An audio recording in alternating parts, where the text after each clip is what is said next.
Bismillahirrahmanirrahim. Assalamualaikum warahmatullahi wabarakatuh. Alhamdulillah. Alhamdulillahil karimir rahman. 'Allamal Qur'an, khalaqal insana 'allamahul bayan.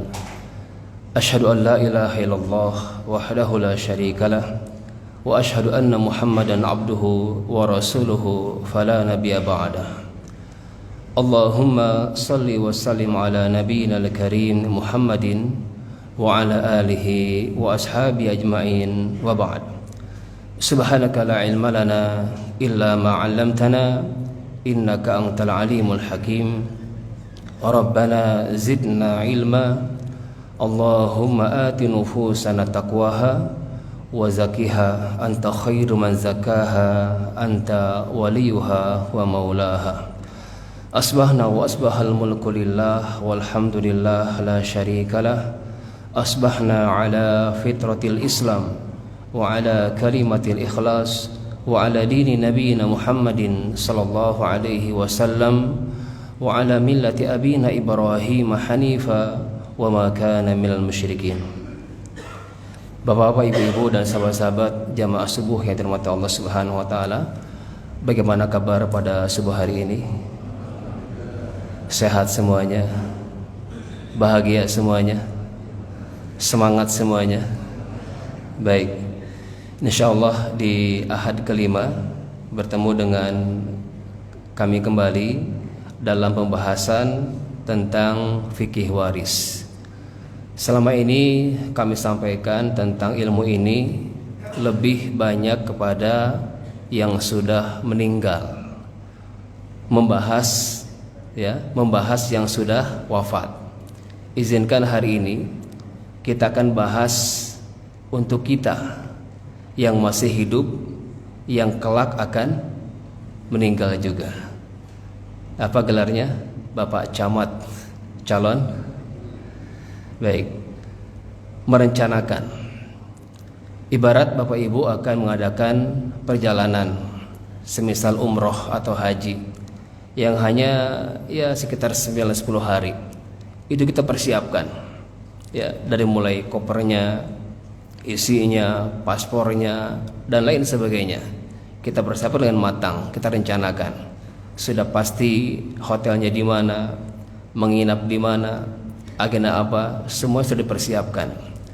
Begitupun kita sedang dalam perjalanan dari alam rahim menuju alam dunia ini. Dan di alam dunia ini kita enggak akan selamanya. Di sini hanya sebentar. Di sini hanya sementara. Di sini hanya sekali. Kalau boleh kita hitung, durasi hidup kita di dunia ini tidak lebih dari 1,5 jam saja. Berapa lama? 1,5 jam saja. Kira-kira lama atau sebentar? Sebentar Pak, 1,5 jam. Sebagaimana Allah berfirman dalam surah Al-Hajj ayat 47, A'udzubillahi minasyaitonirrajim, wa inna yawman 'inda rabbika ka'alfi sanatin mimma ta'uddun. Allah mengatakan, sungguh satu hari hitungan akhirat, 24 jam hitungan akhirat sama dengan 1000 tahun hitungan dunia. Kalau boleh kita konversi jam, menit, detik, akhirat dan dunia sama, akan kita temukan jawaban tadi. 24 jam sama dengan 1000 tahun. Kalau kita hitung mundur, 12 jam sama dengan 500 tahun. 6 jam sama dengan 250 tahun. 3 jam sama dengan 125 tahun. 1,5 jam sama dengan 62,5 tahun. Itu adalah rata-rata usia kita. Benar. A'maru ummati baina sittin wa sab'in, kata Rasulullah. Ya, umur atau usia umatku sekitar 60 atau 70. Wa qalilun jawaza dzalik.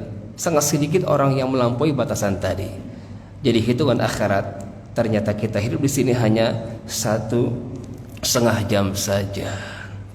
Dan berikutnya adalah kita akan berjalan menuju alam barzah. alam kubur, sebelum alam berikutnya. Maka mari kita rencanakan. Ya, mari kita rencanakan untuk perjalanan selanjutnya. A'udzubillahi minasyaitonirrajim. Ini rujukan kenapa kita harus merencanakan, mempersiapkan.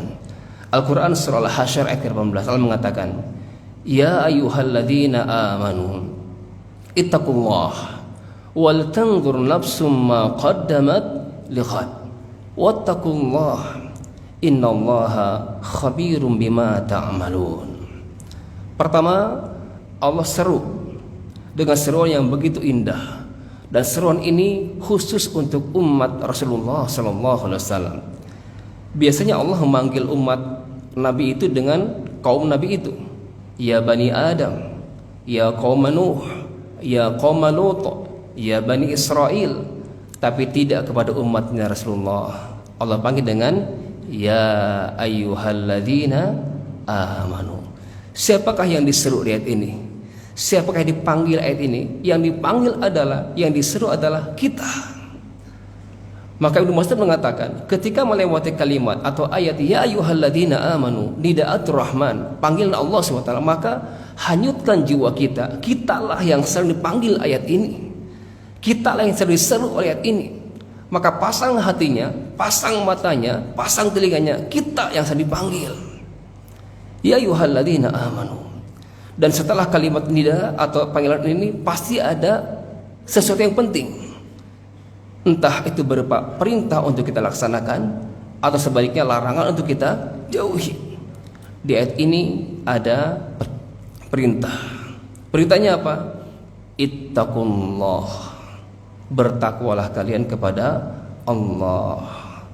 Setelah bekal iman, kemudian takwa. Berikutnya yang kita bahas hari ini, wal tanzurun nafsum ma qaddamat lighad. Persiapkan agar masing-masing diri kita mempersiapkan untuk hari esoknya. Ya, persiapan hari ini untuk kita nikmati esok hari.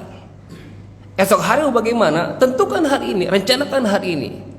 Memang kita hanya merencanakan, Allah yang menetapkan. Wal tanzur nafsum ma qaddamat lighad. Wattaqullah.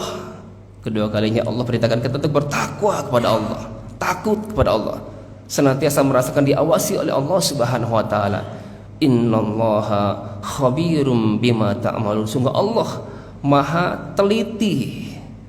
Bukan saja tahu tapi teliti sampai ke molekul-molekul yang paling partikel yang terkecil. Khabir bima ta'malun, atas apa yang kalian kerjakan.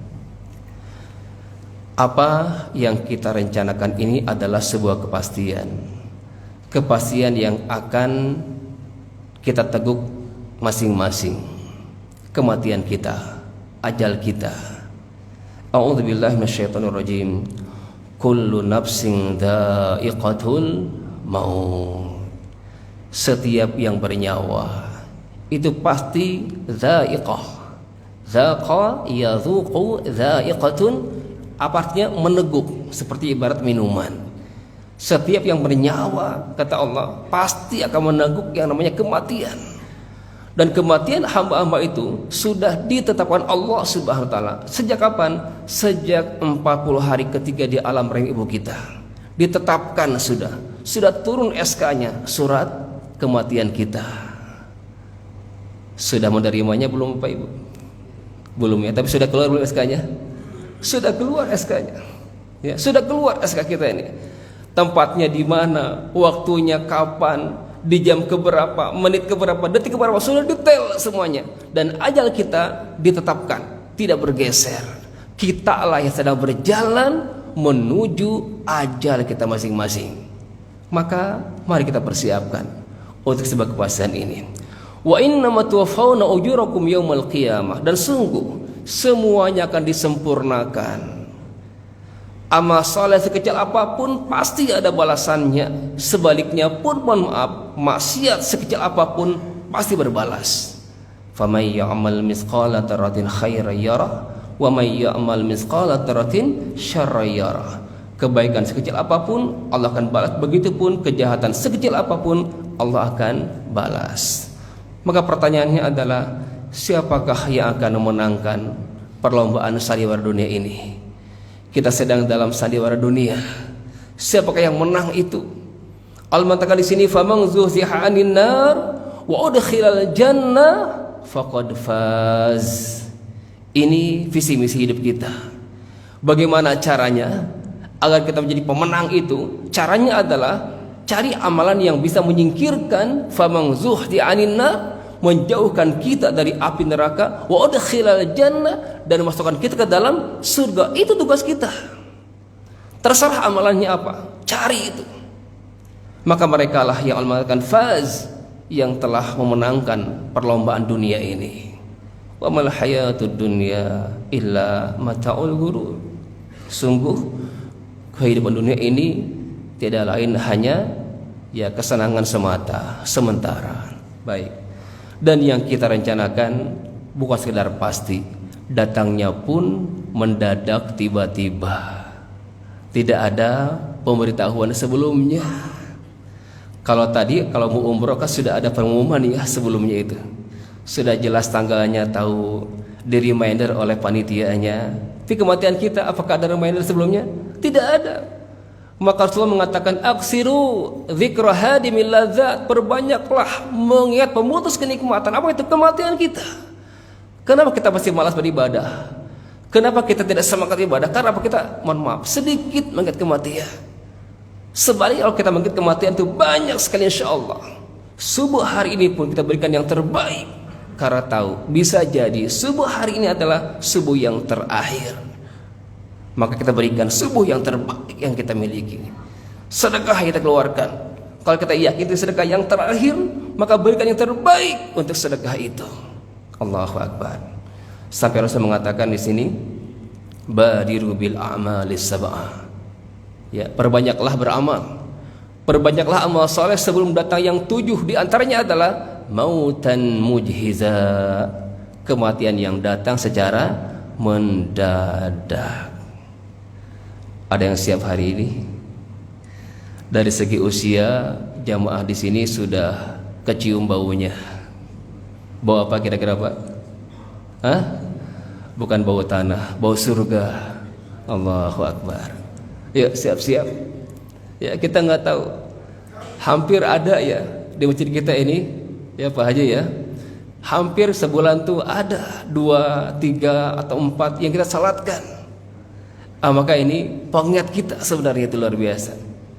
Di masjid yang ini belum tentu seperti itu. Di masjid ini kami rasakan sering, apalagi Masjid Haram, hampir tiap pada salat kita, salat jenazah diingatkan kembali.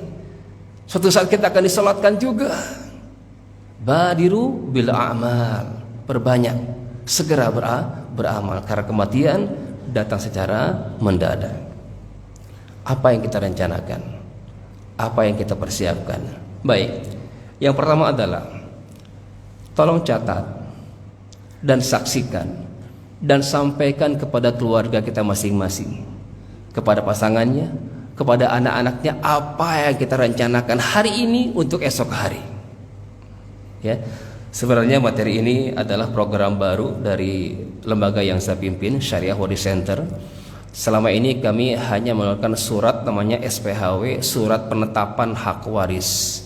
Setelah pengalaman sekitar 14 tahun menangani beberapa kasus masalah waris, ternyata dibutuhkan ya namanya surat perencanaan sebelum surat penetapan. Kalau surat penetapan itu sudah meninggal berarti. Kalau perencanaan belum meninggal. Kita sekarang ini surat perencanaan hak waris, merencanakan dari sekarang ya, supaya ahli waris kita, anak-anak kita nggak bingung ya, karena pengalaman kami di lapangan banyak anak-anak yang bingung Pak. Mereka nggak tahu harta ayahnya yang mana, harta ibunya yang mana, mereka nggak tahu apakah legalitasnya digadaikan atau ke SHM, dan mereka belum tahu. Maka hari ini kita sebagai pelaku sejarah, yuk kita rencanakan, tuliskan, saksikan, dan sampaikan. Pertama adalah komitmen kita. Apa komitmen kita sebagai muslim? Apakah kita mempercayakan kepada anak-anak kita? Nabi Yakub saja masih bertanya, ya, wahai anak-anakku, madza ta'buduna min ba'di? Itu pertanyaan Nabi Yakub kepada anak-anaknya. Wahai anak-anakku, apa yang kalian sembah sepeninggalku? Direncanakan saat itu. Yakub bertanya kepada anaknya memastikan kembali apa yang kalian sembah sepeninggalku. Begitupun kita rencanakan setidaknya untuk diri kita masing-masing apa komitmen kita di hadapan Allah Subhanahu wa taala. Sampaikan kepada anak-anak kita. Nah, Papa ingin komitmen Papa adalah berislam sampai mati. Nah, sebagaimana ini ayatnya, ya ayyuhalladzina amanu ittaqullaha haqqa tuqatih wa la tamutunna illa wa antum muslimun. Ayat ini sering kita dengarkan di bar Jumat. Ini sebagai apa? Komitmen kita diulang-ulang. Setiap Jumat diulang-ulang. Wala tamutunna illa wa antum muslimun. Wala tamutunna illa wa antum muslimun. Dan sekali-kali tidak. Jangan sekali-kali jangan sampai kata Allah kita meninggalkan muka bumi ini kecuali enggak ada pilihan lain. Wa antum muslimun. Kalian kata Allah berada dalam keadaan muslimun. Tunduk, patuh, berserah diri di hadapan Allah, di hadapan syariat Allah. Suka tidak suka, logis tidak logis, jelas ayatnya, sahih hadisnya, ikuti. Itulah yang benar, itulah yang adil. Bukan pakai logika kita, bukan keperasaan kita. Tidak. Perasaan kita sih pengennya dibagi rata. Ya, betul nggak Pak? Karena dasar kasih sayang. Maka berpesanlah orang tua ke anak-anaknya, nak, kalian kan anak-anak Papa semuanya, bagi rata aja ya laki perempuan. Itu karena pada dasar kasih sayang. Tapi tidak dengan Allah Subhanahu wa taala. Allah berpesan kepada kita sebagai orang tua, yusikumullahu fi auladikum lidzakari mislu hadzil untsayain. Jelas pesan Allah. Allah berpesan kepada kalian kata Allah. Siapa kalian di sini? Kita sebagai orang tua. Fi auladikum, anak-anak kalian. Lidzakari mislu hadzil untsayain. Jelas adilnya Allah. Allah tetapkan untuk laki-laki bagiannya berapa? 2 kali lipat daripada bagian perempuan. Itu adilnya Allah. Itu ketetapan Allah. Jangan sampai kita langgar, kita tabrak. Komitmennya sampaikan. Wala tamutunna illa wa antum muslimun. Ya, jangan sampai kita ini mengimani satu syariat tapi mengkufuri syariat yang lain. Kenapa sih bicara masalah waris kok komplain?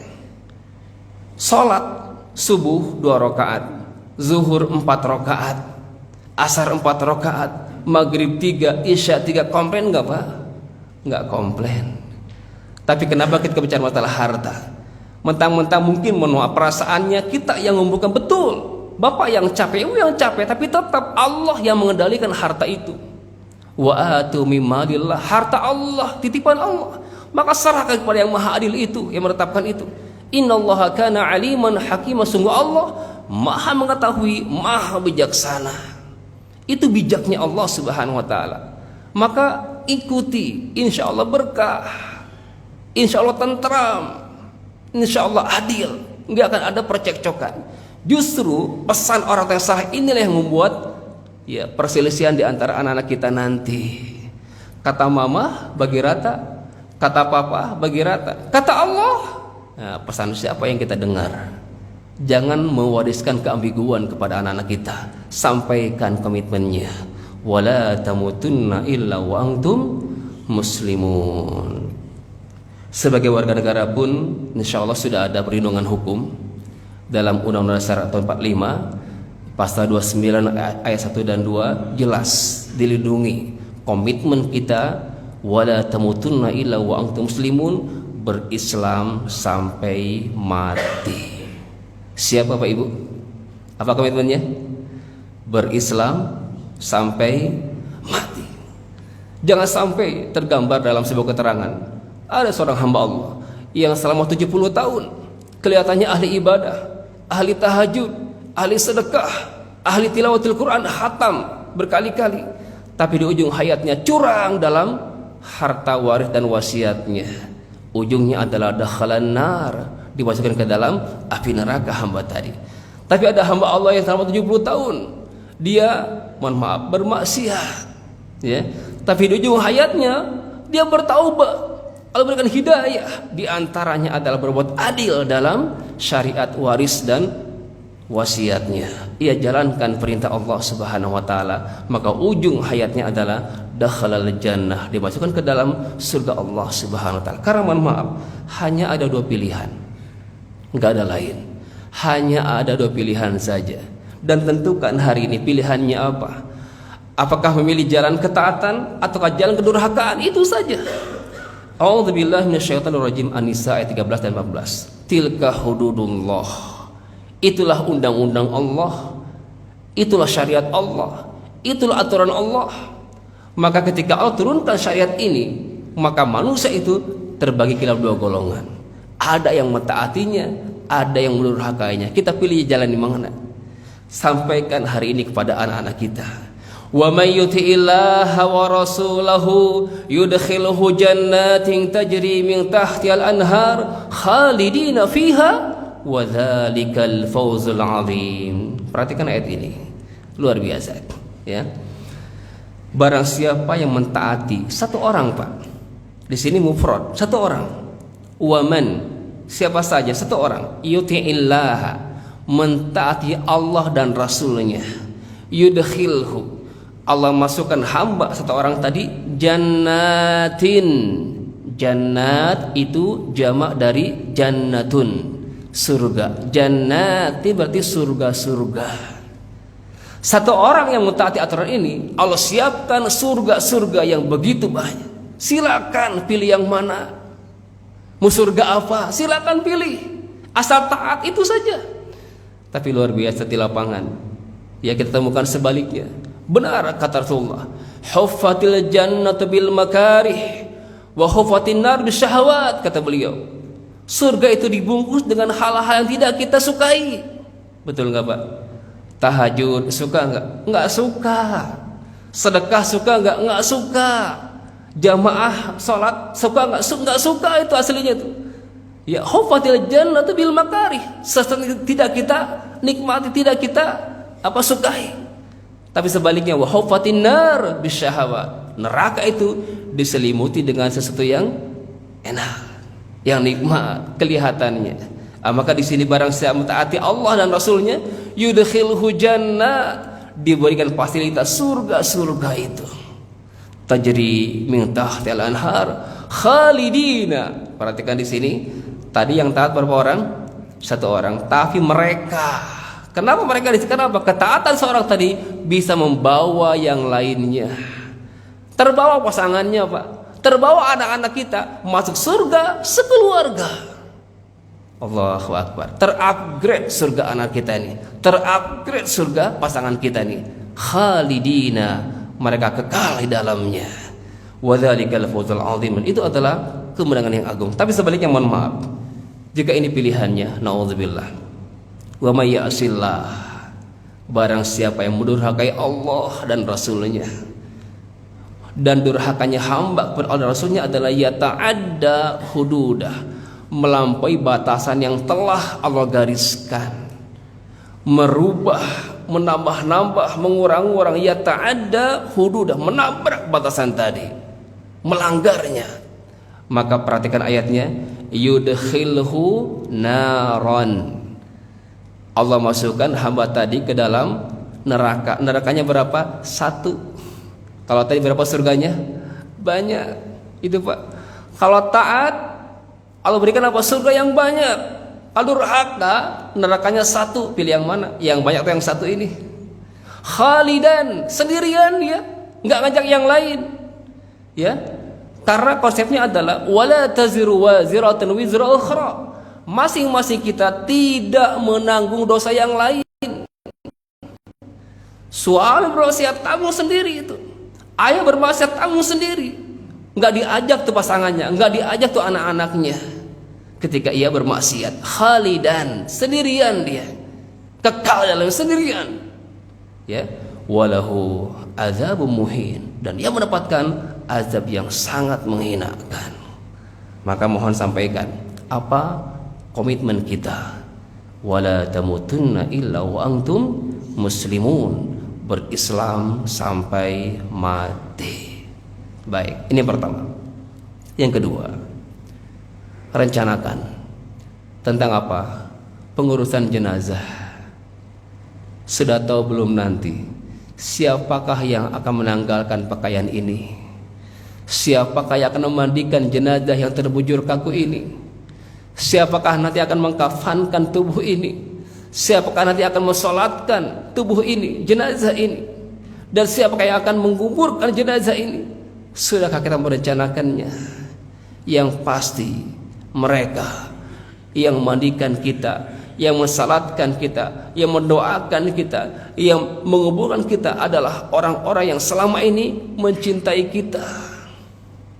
Walaupun belum senasab, bukan senasab, tapi karena cinta, ia datang untuk bertakziah, ia urus jenazah kita karena cinta kepada saudaranya. Belum tentu anak-anaknya, tapi luar biasa ya pemandangan yang indah. Ketika mohon maaf, ternyata anak-anak kita lah yang menanggalkan baju ini, anak-anak kita lah yang memandikan jenazah ini, anak-anak kita lah yang mengimami jenazah kita ini. Pengen nggak Pak seperti itu? Sampaikan kepada anak-anak, nah, Papa pengen kalian yang memandikan Papa. Papa pengen kalian yang mensalatkan Papa. Jadi imam kamu ya nak, yang laki-laki. Sampaikan kepada anak-anak kita. Ya, luar biasa. Nah ini fikih jenazahnya, coba cek anak-anak kita. Sudah bisa belum? Suruh belajar. Ya, suruh belajar. Alhamdulillah di sini sudah ada pusara bakti ya. Jangan lepas tangan, gampang tinggal telepon Ustaz Irwin atau apa. Masa Adib enggak juga gitu kan ya. Persiapkan dari sekarang. Baik. Yang kedua apa? Pakaian masa depan kita. Yang 2 helai atau 3 helai kain putih itu, sudahkah kita milikinya? Sudah punya belum Pak? Kain kafan yang pasti kita akan pakai. Sudah punya belum? Sudah ada di pusara bakti katanya. Baik, yang sudah jadi anggota, ini saya himbaukan daftar jadi anggota. Ya. Tapi kalau hebatnya itu kita simpan di rumah masing-masing. Jadi pengingat ketika bapak mau ngambek ke si ibu, itu kan ingat yang kain putih itu enggak jadi ngambeknya. Ketika mau marah ke anak-anak, buka lemari, lihat yang putih itu enggak jadi marahnya. Saya pernah membaca beberapa literasi klasik bagaimana salafus soleh mengingat kematian itu ekstrim Pak. Bukan kain kafan yang mereka miliki, lebih dari itu. Tapi apa? Mereka menggali kuburan di kamar masing-masing. Luar biasa. Ketika merasa down, futur, imannya turun, mereka masuk ke liang lahat itu, menangis di sana. Ya, akhirnya apa? Kembali semangat lagi ibadahnya, kembali semangat lagi dalam berkiprahnya. Ini pengingat kematian, penyemangat ibadah kita. Atau yang ketiga, mohon maaf, sudah punya belum kapling kuburan? Dimakamkan di mana? Ya, kalau bisa jangan di TPU, umumkan ya. Berarti campur dong kalau umum antara muslim dan orang-orang kafir. Amara Rasulullah sallallahu alaihi wasallam an tudfan amwatul muslimin fi maqabirihim wa alla yukhlad amwatul muslimin bi amwatil kuffar. Rawahu Tirmidzi, Imam Abu Daud. Rasul mengatakan, Rasul memerintahkan untuk ya dikuburkan amwatul muslimin, jenazah orang muslim di pemukiman, di pemakaman muslim khusus harusnya itu. Ya, dan tidak boleh dicampur dengan jenazahnya orang kafir. Itu pesan Rasulullah SAW. Kecuali dalam keadaan darurat, maka rencanakan dari sekarang. Untuk kapling rumah dunia saja kita kan nyarinya luar biasa, ya kan ya, yang dekat ke akses tol gitu kan ya, dekat dengan pasar, sekolah, rumah sakit, kita urus tuh untuk rumah dunia yang sementara ini. Untuk kuburan nanti di mananya, rencanakan hari ini. Ya kalau punya budget, belilah khusus untuk keluarga kita. Allahu Akbar. Insya Allah berkah hartanya. Siapkan akan dimakamkan di mana. Karena mohon maaf, jangan sampai anak-anak kita ini kebingungan, ya, nggak tahu ya akan di mana dimakamkannya. Nah, ketika Bapak tuliskan, Bapak rencanakan hari ini, dituliskan, disaksikan, disampaikan, nak, ini Bapak sudah beli kapling kuburan nih. Ya, yang punya kampung halaman mungkin di kampung halamannya, silakan. Tapi kalau kejauhan ya nggak usah nyusahin. Ya setidaknya hari ini rencanakan untuk kepastian yang datang mendadak. Baik, ini yang kedua, mempersiapkan pengurusan jenazah. Yang ketiga, apa yang kita siapkan? Mencatat aset-aset kita apa? Mencatat dan membersihkan jika ada aset yang dulu kita dapatkan dengan cara-cara tidak benar. Kita yang tahu, kita pelaku sejarahnya. Jangan sampai kita wariskan harta-harta yang tidak jelas kepada anak-anak kita.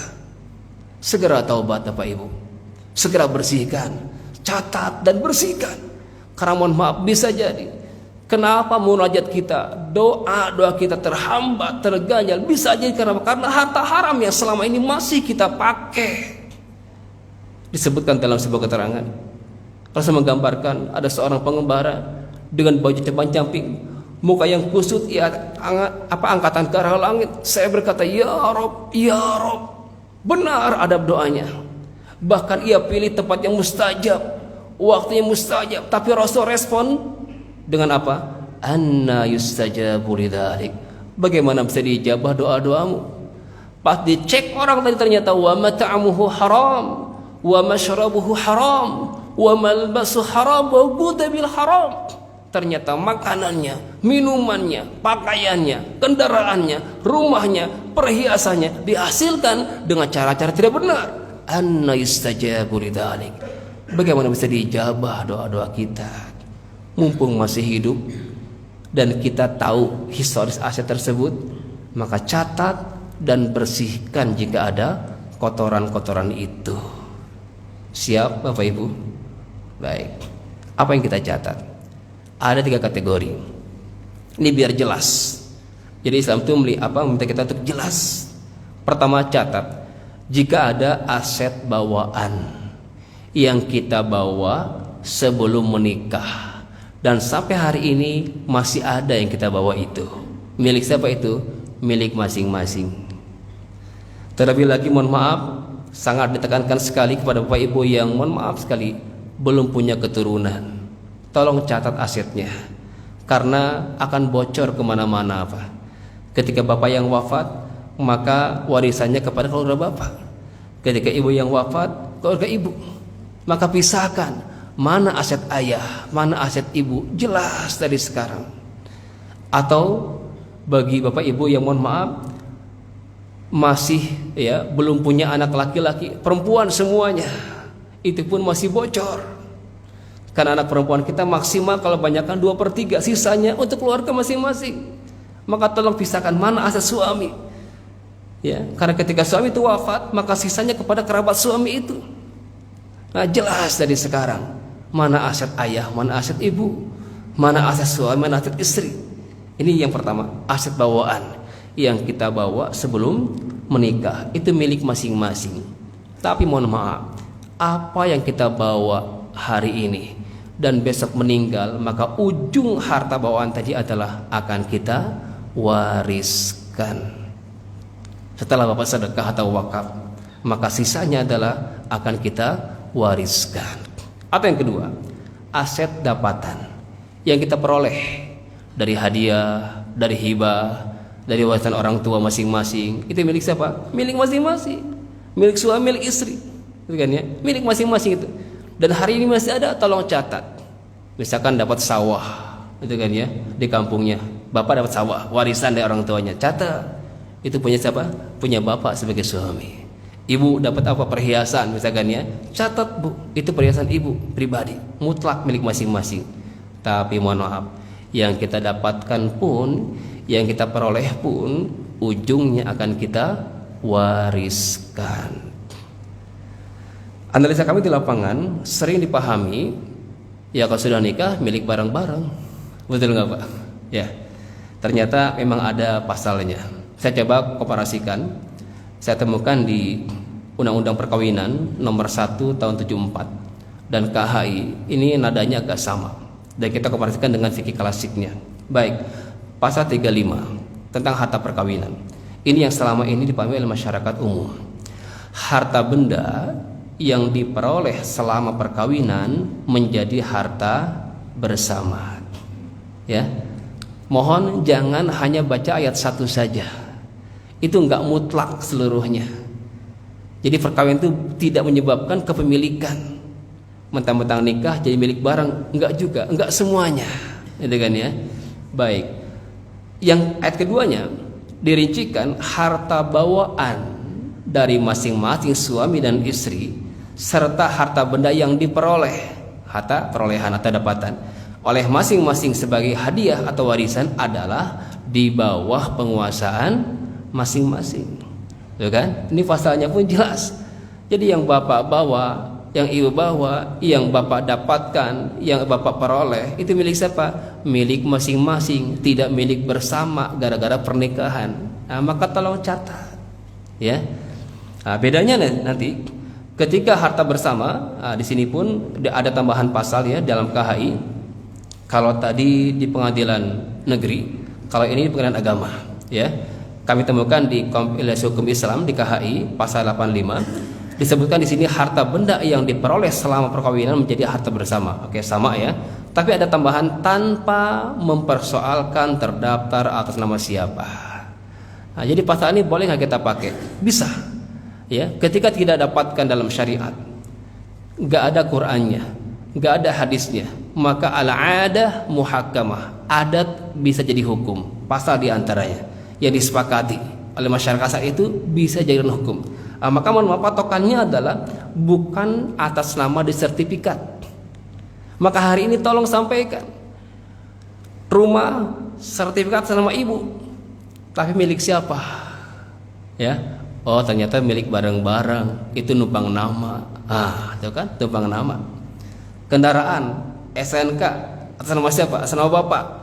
Bapak ikrarkan? Enggak mah, ini atas nama saja. Ini milik kita berdua. Itu tolong catat gitu kan ya. Ada pencatatan, ada ikrar kalau itu adalah harta bersama antara suami istri. Ya, tidak mempersoalkan atas nama siapa. Kecuali kalau bapak menghadiahkan kepada pasangannya. Ya, langsung atasnamakan, baik itu rumahnya, kendaraannya, itu lain cerita.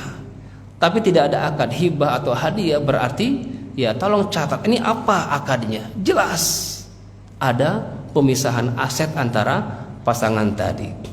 Kenapa ada pasal ini? Ya, analisa kami di lapangan karena mohon maaf ketidakjelasan nafkah. Ya, para suami di bangsa ini nggak jelas nafkahnya. Akhirnya diklaim ibu rumah tangga tidak bekerja. Padahal mohon maaf kewajiban suami apa? Menafkahi istrinya. Wajib bagi suami menafkahi istrinya, dan dosa bagi suami kalau lalai dengan nafkah istrinya. Dan nafkah itu harus sewajarnya. Apalagi jika bapak itu mampu dan berlebih hartanya, jangan sampai menzalimi istrinya. Begitupun ayah wajib menafkahi anak-anaknya.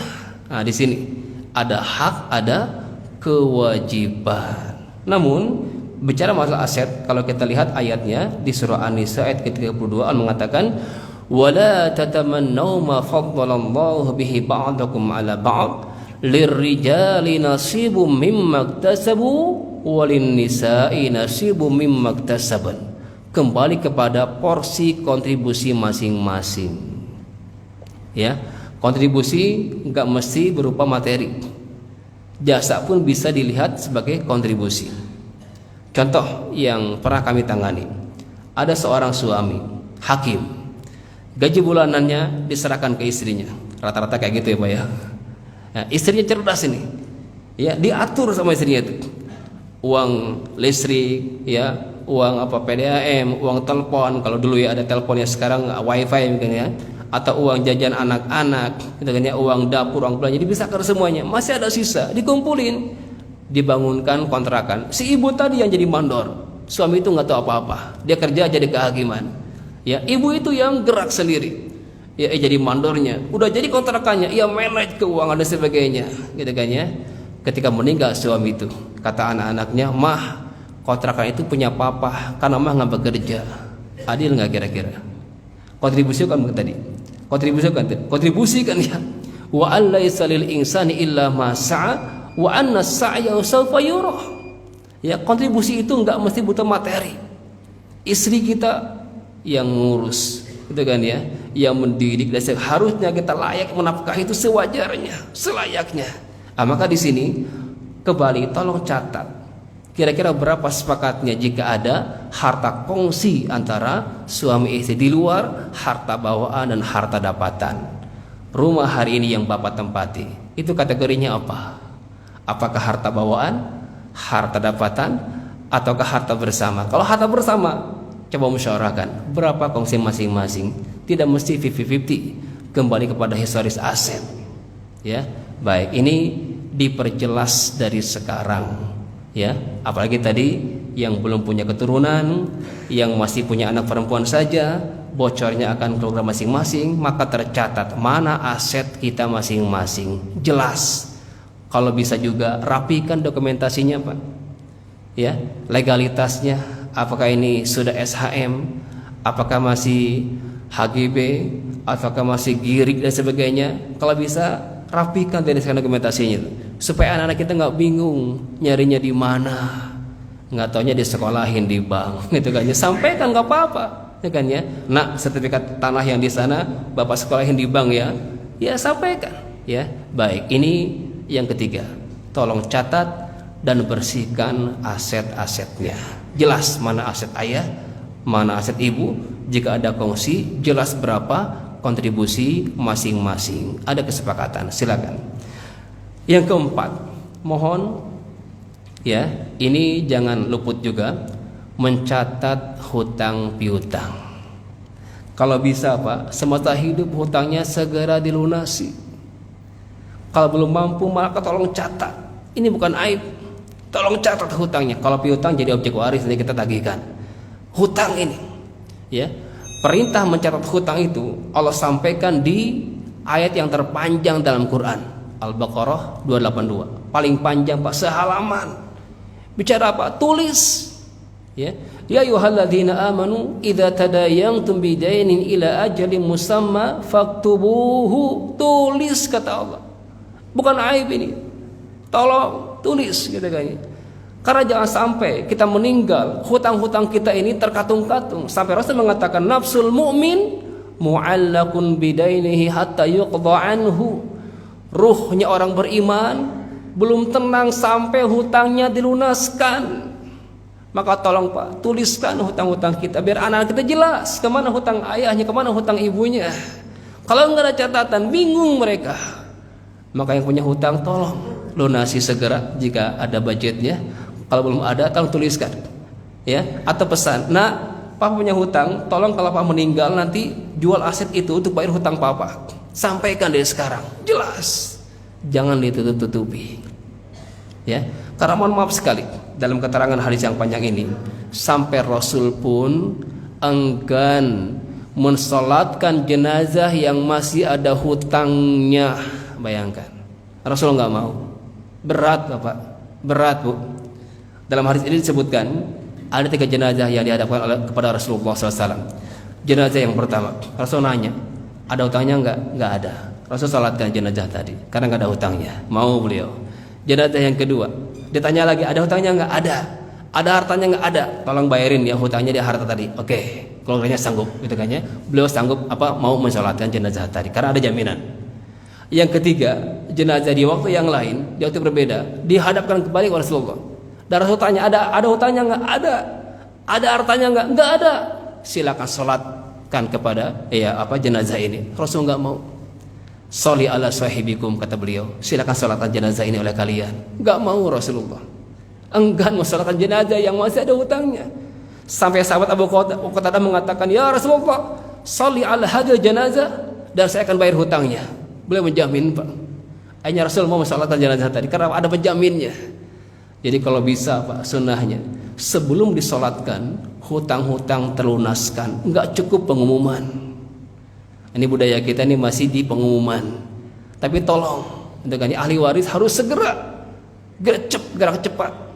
Sayang ayah kita nih, sayang ibu kita. Makanya Pak Ibu, semasa hidup jika ada hutang tolong tuliskan dan sampaikan ke anak-anak. Ya, jangan sampai punya harta, punya hutang tapi enggak dibayar-bayar. Zalim itu. Ya, matlul ghani zulmun, kata Rasulullah. Orang yang menunda-nunda membayar hutang padahal dia punya harta mampu bayar tapi dia tunda-tunda, zulmun, itu kezaliman. Ahli waris yang nahan-nahan harta, pada jenazah ada hutangnya, ada asetnya, dia tahan-tahan hartanya enggak dibayarin hutang almarhum tadi, zulmun, zalim itu ahli waris. Kasus yang kami tangani, kasus Dorje. Saya ditelepon oleh kakaknya. masih ada di Sumatera Barat kakaknya itu, ada 2, udah sepuh juga sih. Ustaz, mohon maaf, saya nggak nuntut hak waris saya dari Dorce adik saya, tapi ada yang datang kepada saya Ustaz, ya, dipercaya orangnya dan dia mengaku bersumpah dia Dorce punya hutang kepada orang tadi. Kalau puluhan juta saya sanggup, ini ratusan juta. Tapi kendalanya apa? Aset yang ada tertahan oleh anak-anak angkatnya. Asetnya banyak, hartanya ada, tapi ditahan oleh anak-anak angkatnya yang 4 orang itu. Zalim itu anak angkat yang menahan-nahan harta untuk tidak dibayarkan hutang-hutang yang bersangkutan tadi. Maka mohon ya, hutangnya segera dilunasi. Kalau belum sanggup, catat dan sampaikan kepada ahli waris kita. Baik, ini yang keempat, mencatat hutang dan piutang. Berikutnya adalah menuliskan wasiat. Tapi ini berlaku bagi bapak ibu yang berlebih hartanya. Karena ayatnya saya tampilkan mungkin sedikit di surah Al-Baqarah ayat 180. Surah Al-Baqarah baik. A'udzubillahi minasyaitonirrajim. Kutiba 'alaikum, diwajibkan bagi kalian, idza hadara ahadakumul maut, jika hadir kepada salah satu dari kalian kematian, ya, in taraka khairan, jika yang bersangkutan meninggalkan khairan. Apa itu khairan? Syekh Utsaimin dalam fatwanya beliau mengatakan tafsirnya adalah khairan huwa al-mal al-katsir, harta yang banyak. Jadi wajib bagi bapak ibu yang punya harta yang banyak untuk berwasiat. Tapi bagi yang mohon maaf hartanya pas-pasan, maka hukum ayat ini terhapus oleh ayat waris. Karena wasiat derajatnya di bawah waris, anjuran sifatnya terhapus, terhalang, ya, dinasakh oleh ayat-ayat waris. Maka dianjurkan bagi kita yang Allah titipkan harta yang banyak untuk berwasiat. Kepada siapa wasiatnya? Baik, pertama aturannya adalah apa tuh wasiat? Pesan harta yang kita tujukan kepada selain ahli waris, yang besarannya tidak melebihi sepertiga dari akumulasi aset kita, yang eksekusinya nanti pasca kematian kita, nanti Pak, kalau kita meninggal. Maka dari sekarang wasiatnya pertama apa tadi? Kepada selain ahli waris. Jadi harus tahu siapa ahli waris kita, jangan kita salah sasaran. Ada di sini suami yang wasiat ke istrinya, mah, kalau papa meninggal, mobil yang di garasi buat mamah ya. Batal wasiatnya karena istri adalah calon ahli waris. Ayah berwasiat ke anaknya, nak, rokok yang di Galaxy misalkan ya, kalau papa meninggal buat kamu ya. Batal wasiat tadi karena anak adalah calon ahli waris. Maka silakan, harus tahu ilmunya, siapakah ahli waris kita. Ya, mereka tidak berhak mendapatkan hak wasiat selain ahli waris. La wasiyata liwarisin. Rasul mengatakan dalam hadisnya, innallaha qad a'ta kulladzi haqqin haqqahu fala wasiyata liwaris. Tidak ada wasiat bagi ahli waris.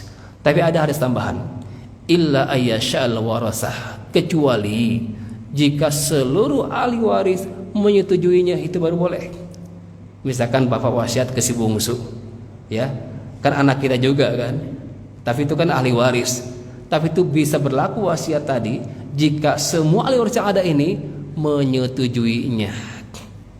Yang meninggal bapak ada wasiat misalkan ya, pas dibuka ternyata wasiatnya untuk anaknya sendiri, semua sepakat, oh deh nggak apa-apa ya, dengan alasan tadi mungkin karena selama ini si bungsu yang merawat orang tua dan sebagainya, silakan. Tapi jika ada satu yang tidak sepakat atau satu yang belum balik, maka tidak bisa diambil keputusan. Ya, anak yang belum balik tidak bisa diambil keputusan, maka keputusannya kembali ke asal, tidak ada wasiat kepada ahli waris. Wallahu a'lam. Yang kedua, tidak lebih dari sepertiga aset. Bahkan Abu Bakar mengatakan kalau bisa 1/5 saja, kata beliau itu, karena ini bisa mempersempit ya hak waris untuk anak-anak kita. Karena wasiat untuk yang lain, maka jangan sampai ya untuk yang lain kita banyak, masa untuk anak-anak kita berikan sedikit. Maka dimaksimalkan, kata Rasulullah, as-sulus wa sulusu katsir, itu pun sudah banyak, kata beliau. Yang ketiga adalah aturannya tidak mengandung bahaya. Mungkin di sini ada yang nggak tahu ilmunya, berwasiatlah seperti hartanya untuk apa? Untuk bangun diskotik misalkan. Udah nggak usah. Karena apa? Itu sudah jelas mudarat dan bahayanya, nggak usah dilaksanakan. Baik, kepada siapakah kita berwasiat? Ini hanya perencanaan saja. Mohon maaf. Pertama adalah bagi bapak ibu, mohon maaf, yang belum punya anak kandung tapi mengangkat anak, mengadopsi anak, maka anak angkat, anak adopsi itu bukan ahli waris. Silakan berwasiatlah hari ini kepada anak angkatnya, karena kelak nanti mereka bukan termasuk ahli waris kita. Jelas ya? Kepada anak angkat silakan, mau sepertiga, mau seperempat, seperlima, silakan tuliskan wasiatnya. Saya wasiatkan 1/5 harta saya untuk anak angkat saya. Jelas Pak. Walaupun mohon maaf Bapak nasabkan ke sendiri, itu nggak boleh.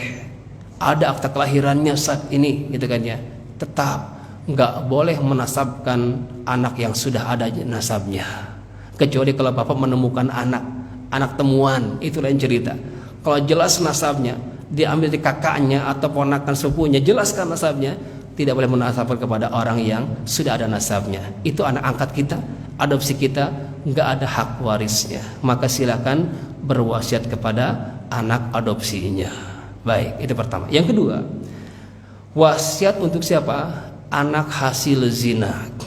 Mohon maaf, pertaubatan seorang laki-laki. Mungkin dulu dia khilaf, dia nggak tahu ilmunya, dia berdosa, ya. Ada istilahnya MBA, married by accident, itu kan ya. Nikahnya bulan Juli, Agustus sudah lahiran. Nikahnya Juli, Agustus lahiran. Itu kapan dibuahinnya, itu kan ya. Berarti kan ada sesuatu yang terjadi sebelum akad nikah. Maka mohon maaf, anak yang lahir itu anak hasil perzinaan, nasabnya terputus dengan ayah biologisnya. Mohon maaf. Maka bapak sebagai biologisnya harus sadar, taubat, jangan sampai diteruskan maksiatnya. Bapak nikah sih dengan perempuan tadi, anak itu lahir, tapi tetap nasabnya itu ke ibunya. Al-walad lil firash, ke ibunya nasabnya, dan hak waris itu terputus. Mohon maaf, maka silakan berwasiat Pak, berwasiat pada anak hasil zina dulu, dosa kita, karena mereka tidak berhak mendapatkan warisan. Begitu sebaliknya, anak hasil zina yang sudah tumbuh mapan kaya raya meninggal duluan, maka bapak sebagai ayah biologisnya tidak bisa mewarisi dari anak tersebut karena nasabnya terputus karena perzinaan. Nauzubillah. Mohon jaga anak kita, jangan sampai terjadi. Wala taqrabuz zina, jangan mendekati saja, nggak boleh apalagi melakukannya. Baik, ini yang kedua. Yang ketiga, bagi para kakek di sini atau nenek di sini, ya, ketika bapak punya anak, ternyata anak kita ini meninggal duluan. Contoh, punya anak 5, laki-laki 3, perempuan 2 misalkan. Anak laki-laki yang pertama kita ini meninggal duluan, ya kan? Meninggal duluan. Dan mereka udah punya anak-anak lagi nih. Maka ngecucuk kan jatuhnya kan. Maka wasiatlah ke cucu ini, karena cucu ini akan terhalang oleh anak-anak kita, Pak. Ya. Jadi rumusannya adalah alhiqu al-faraidu bi ahliha fama baqiya fahuwa li aula rajulin dzakarin. Ketika masih ada anak, ada cucu, maka cucu terhalang oleh anak-anak kita.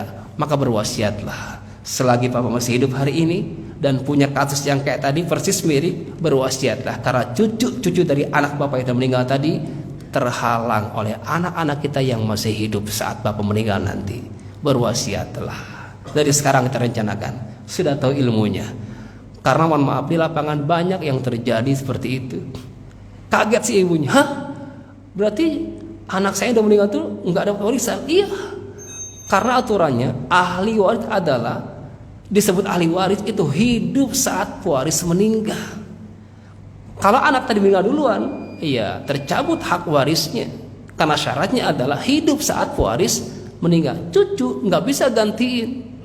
Jadi nggak ada istilah ahli waris pengganti. Ini yang kita koreksi dalam KHI. Ada pasal mengatakan ahli waris pengganti. Padahal ada syariatnya, ada aturannya, wasiat diantaranya. Nih.